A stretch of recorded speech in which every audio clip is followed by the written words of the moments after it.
Hello, Spooners. Welcome back to the Media I Consumed series. So we're looking at the media I consumed on the 20th of February, 2026.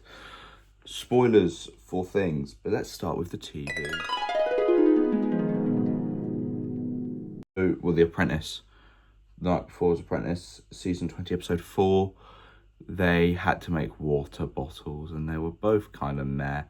One did a really good TikTok live stream, and the other one was shit. I can't even remember who got sacked because it was still early days. I probably think the right person. Oh no, it was the girl. Also, it feels way too Big Brothery now. To be honest, I don't know if I'll watch season. I'm lying. I probably will watch season 21 because it'll be a good last few episodes. Anyway, I also watched Dexter season 1, episode 7, Circle of Friends. Another great episode of Dexter. I'm really enjoying the show. I hope it keeps up and doesn't lose steam, because there are 7 seasons of Dexter and 3 spin-offs. I think there's about 115 episodes, and I'm on episode 7. Anyway, here's my raw reaction. Just watched Dexter season 1, episode 7, Circle of Friends. That was a very, very good episode as well. I thoroughly enjoyed it. Short little rundown. The husband's back. The father of Thingy's children. I've completely forgotten her name. But the main event, he's a bit of a dick. Main event, they fucking found the killer. They found him. And Dexter's disappointed that he's a bit of a fucking loser. And then he admits to it, kinda. And then, literally as the episode's ending, Dexter's gone to meet him. And he sits down, and Dexter's like, oh, hi. And the guy's like, who the fuck are you? And Dexter does a smile, so God knows what that means. Find out later. What else happened? Oh, yeah, Dokes and his people took down the guy that Dexter went to kill but didn't because he was raped. And then he killed himself. And Dexter's whole thing is that he's got no friends anymore in the serial killer game. Great episode again. I do enjoy it. I think I have no idea what's going to happen for the next, it's episode 7. There's 12, it's the next 5 hours. I assume we'll get an hour of just Dexter chatting to the killer. That'll be fun. I've already forgotten his name. Names don't work in this brain. What else happened? But yeah, that was very good. I'm enjoying Dexter. Hell yeah. Look at me liking the telly. Anyway, let's go to the music. I listened to Union, Sundown, Trust Yourself, They Killed Him, and Death Is Not the End All by Bob Dylan. Also listened to the album Classic Diamonds by Neil himself, Mr. Diamond, and I'm now done. Boom, kaput. Neil Diamond is done. I've listened to all of his studio albums. He'll release one. There's no way he's done. He'll release another. But until then, I'm done with him. Anyway, here is my raw reaction to Neil Diamond. I have just finished listening to Classic Diamonds by Neil Diamond.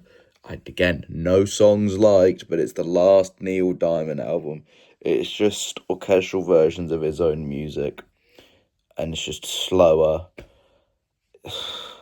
He's just not for me. He's done bits for the channel, so thank you, Mr. Diamond. I'm pretty sure he's still alive. Oh, God, is he dead? If he's dead, it'll make me not liking him feel slightly bad. I assume he's still alive. Well, let's just... hello. Neil Diamond is 85, so he's still alive. Anyway, yeah, no songs like from that album. Obviously, it's slower than his own stuff. But yeah, that's me listening to all of Neil Diamond's studio albums. Hallelujah. Anyway, let's go on to the books.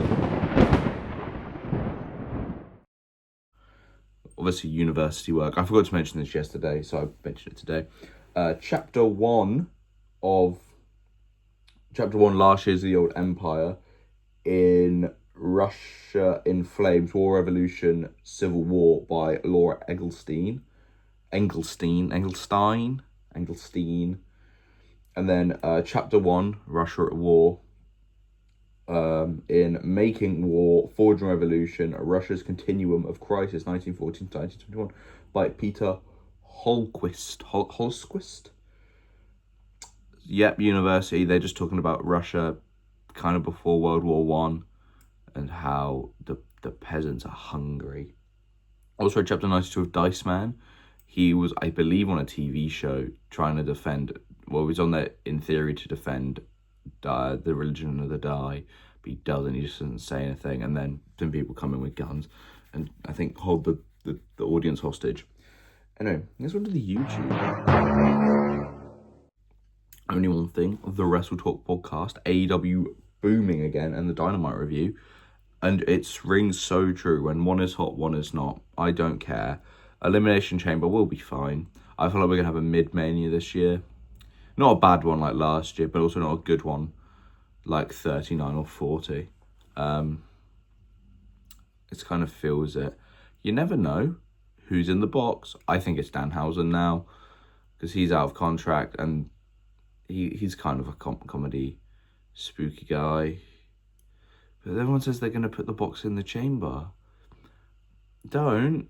Danhausen shouldn't be there. He's not going to win, is he? You don't want him to lose. You don't want to get pinned on his fucking debut. Anyway, let's look at the other. Probably went to the cinema. And guess what I did? I saw trailers for Project Hail Mary, which looks decent. Ryan Gosling's sent to space as a science teacher, save the world. How to Make a Killing, which I think's out now. That looks decent. It's Mr. Teeth, Glenn Powell, and I genuinely can't, not Laura Quarry. I can't remember her name. It's her from Substance and Once Upon a Time in Hollywood. The Bride, which is famous actor Christian Bale, most famous for playing Mary, Mother of Jesus, and I can't remember the other. I genuinely can't remember the actress's name, but it's her from Wicked Little Les. I think she's in Hamnet as well. So I might watch that in cinema. I do like Christian Bale. And also some Elvis documentary. I'm probably not going to watch that. But let's go on to the film. That's right, we watched Wuthering Heights 2026 with Margot Robbie from The Big Short and Jacob Elordi from Kissing Booth 2. I mean, it wasn't I didn't record a thing, I completely forgot. It wasn't my type of film. I gave it 2.5. I've never read Wuthering Heights. I probably never will. But I don't think that's how Emily Bronte wrote it. I don't think she wrote it about pup play. Anyway, yeah, I thought it was, I mean, the accents were great. Jacob Elordi and Margot Robbie carried that film. They also clearly have a lot of good chemistry. It felt kind of Saltburny, but I do believe it's the same director. But yeah, 2.5 out of 5. Anyway, that's been the Media I Consumed series. Thank you for watching the Media I Consumed series. Remember to like, comment, subscribe, tell everyone to watch me. Yes, they dipped a bit in views, apparently. Anyway, thank you for watching. I'm going to give you a Lovely Spoon Nation. Like, comment, subscribe, consume, please. I don't want a real job.